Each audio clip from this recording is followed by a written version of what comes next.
Okay, welcome back to the CB750 build project. This is episode 10 of that. So on this one,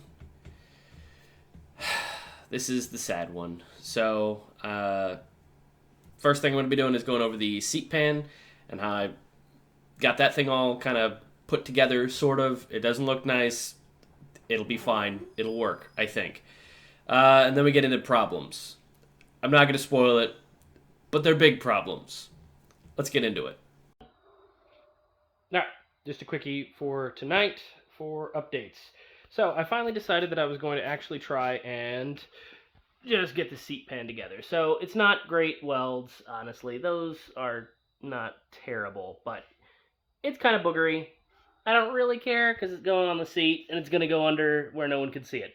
But you'll see what I did here. So these are stainless steel nuts that I have welded onto the seat pan, which now sits in place where it's supposed to. I welded those in place so that on the back side, when I'm going to screw in the bolts, I can do so with the seat on. So once my buddy goes and upholsters the seat pan, it will be able to be screwed to the seat underneath, basically. So that's it for today. Pretty quick update, but everything works like it's supposed to. The welds actually hold pretty solid, and yeah, that's all there is.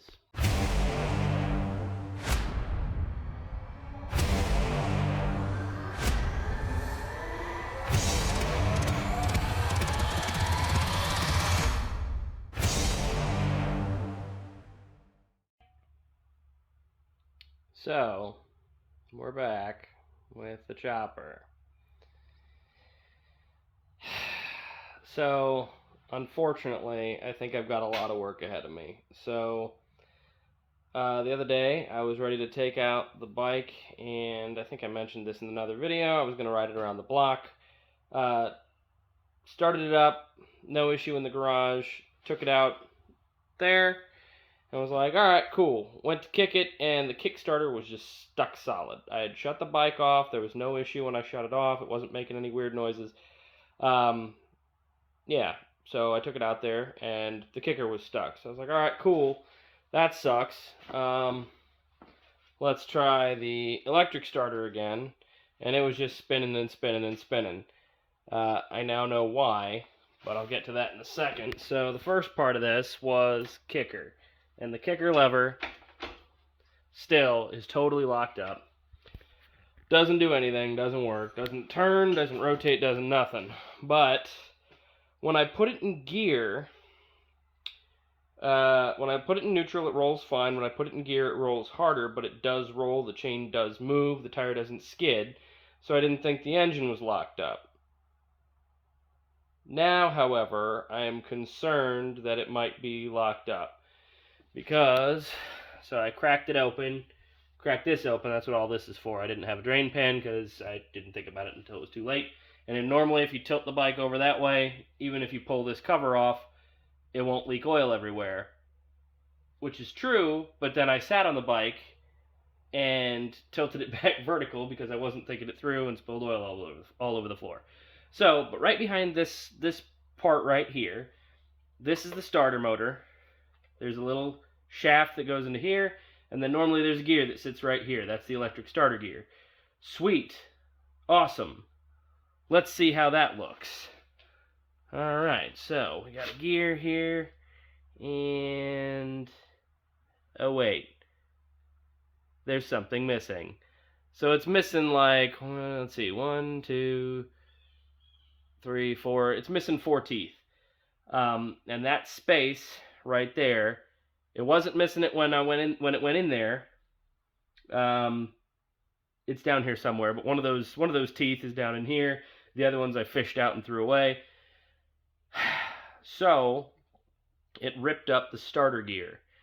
What I'm trying to figure out is, did it rip up the starter gear? Like, did I assemble it wrong when I first put it in, so that when I first started using the starter, it just kind of spun and knocked those teeth out?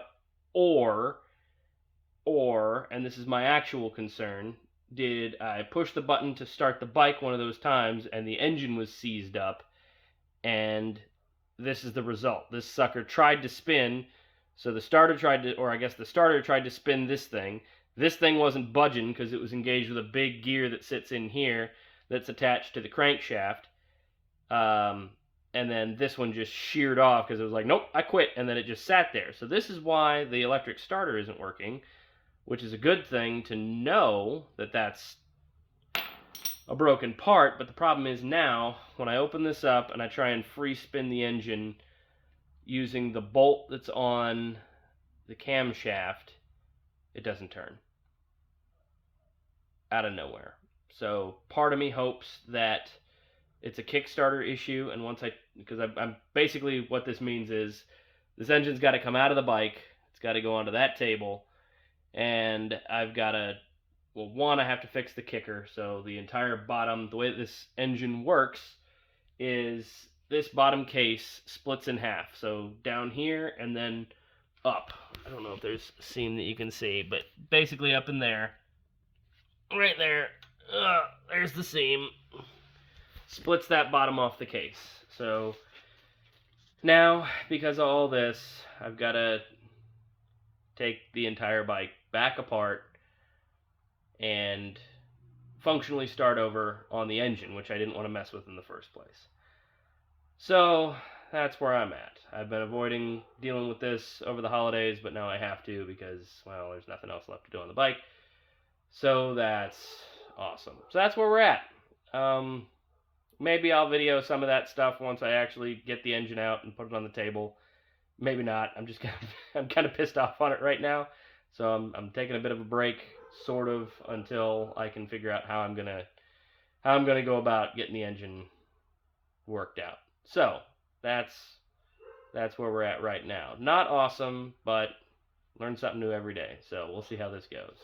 So, as previously stated, no good news, but I've been tearing the bike apart to get everything out. So, pulled off the chain, which is fine because I planned on replacing that eventually anyway. Ignore that. That's just the power box. Kicker lever's off.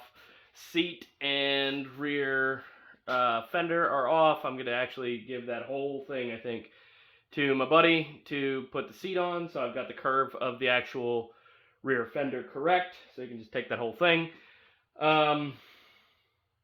What else? All of my electrical stuff beforehand, I had it as quick disconnects, i.e., I don't know if you can see this very well. Here, let me go around. I had a bunch of quick disconnects like this. So those are for the coils. I've got that big red one is power. The only other real significant ones were a couple of ones for lights. Those are the only ones that are attached to the bike. Everything else is actually to the engine / stator / whatever, all the electrics on there. Did that and disconnected the fuel from the gas tank. Yeah, so basically the entire engine is ready to come out. I undid a couple of the engine mounts. So that's the top one, and that's the, no, vice versa. Doesn't matter. Those are two of the engine mounts. They go right here. So one of them goes here, that little tiny one, and then that bigger one goes down here. The third one is up under, where are you? Up under here, right there. So these two back ones are undone. That one's loose just on this side. So the whole engine, I'm planning on pulling it out this side. Hopefully everything slides out and doesn't give me too much of a headache.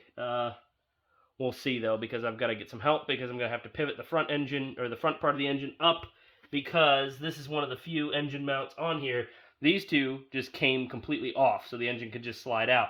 This one though is on the outside of the engine block, so I'm going to have to lift that whole front of the engine up about, I don't know, an inch, give or take, to get it to actually slide out.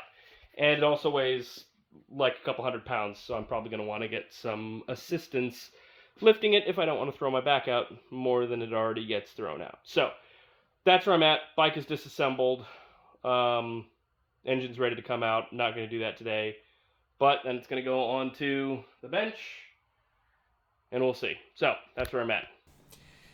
Yep, and there you have it. So right now the bike is not running, unfortunately. But on a positive note, sort of, we're all caught up.